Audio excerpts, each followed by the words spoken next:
আসসালামু আলাইকুম আমার প্রিয় বন্ধুরা, আশা করি তোমরা সবাই ভালো আছো আর আমিও ভালো আছি। আর প্রতিদিনের মতো আজকেও আমার সকল বন্ধুদের সাথে মজাদার একটা রেসিপি শেয়ার করতে চলে আসলাম।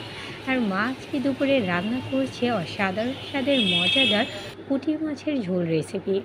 আর এরকম বৃষ্টির সময় পুঁটির মাছ খাওয়ার মজাই আলাদা। আশা করি আমার সকল বন্ধুদের কাছে আমার মায়ের হাতে পুঁটি মাছের রেসিপিটা ভালো লাগবে। আর মা এখানে পুঁটি মাছের রেসিপি রান্না করার জন্য সব কিছু একসাথে রেডি করে নিয়েছে। মাছগুলো কেটে ধুয়ে সব কিছু একসাথে রেডি করে নিয়েছে। চলো বন্ধুরা, মা তাহলে কীভাবে রান্না করছে তোমাদের সকলের সাথে শেয়ার করা যায়। মা এখানে পুঁটি মাছগুলো একটু মরিচ আর হলুদের গুঁড়া লবণ দিয়ে মেখে নিয়েছে। এখন মাছগুলো একটু ভেজে নেবে।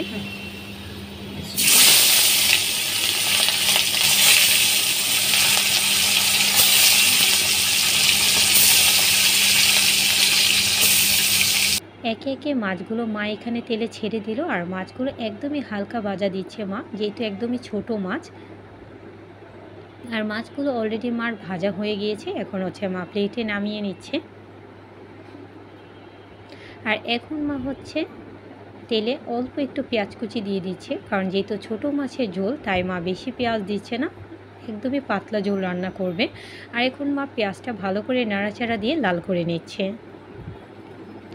আর পেঁয়াজটা আস্তে আস্তে একদমই লাল হয়ে এসেছে। এখন মা হচ্ছে মরিচ আর হলুদের গুঁড়া অ্যাড করে দিচ্ছে। আর সাথে দিয়ে দিচ্ছে সামান্য একটু পানি মশলাটা কষানোর জন্য।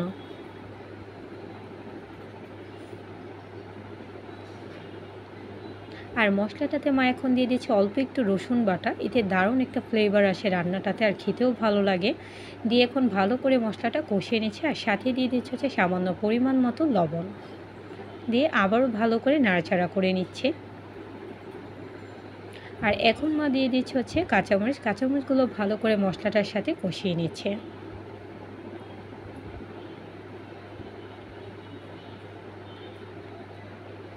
মশলাটা ভালো মতো কষানো হয়ে গিয়েছে।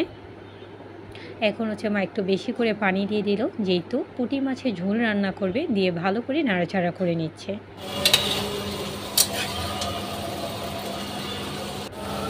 ঝোলটা তো অলরেডি বলক চলে এসেছে। আর এখন মা আগে থেকে ভেজে রাখা পুঁটি মাছগুলো দিয়ে দিলাম।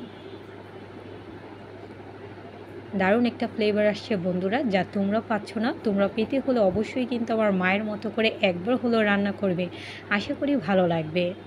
আর মা এখন উপর দিক দিয়ে ছড়িয়ে দিচ্ছে ধনিয়া পাতা, এতে দারুণ একটা ফ্লেভার আসবে। কারণ ছোটো মাছের রেসিপি বলে কথা, এতে ধনিয়া পাতা দিলে স্বাদটা আরও দ্বিগুণ বেড়ে যায়। আর আস্তে আস্তে তেল চলে আসলে নামিয়ে নেব। আশা করি আমার সকল বন্ধুর কাছে আমার মায়ের হাতের এই পুঁটি মাছের মজাদার ঝোল রেসিপিটা ভালো লেগেছে। তোমরা কিন্তু লাইক কমেন্ট শেয়ার করতে ভুলবে না। আর যারা যারা আমাকে সাপোর্ট করেছো অসংখ্য ধন্যবাদ। যারা আমাকে সাপোর্ট করেন অবশ্যই সাপোর্ট করে ফেলো আমার নিত্য নতুন ভিডিও দেখার জন্য। আজকে এই পর্যন্ত বন্ধুরা, বিদায় নিচ্ছি। আল্লাহ হাফিজ।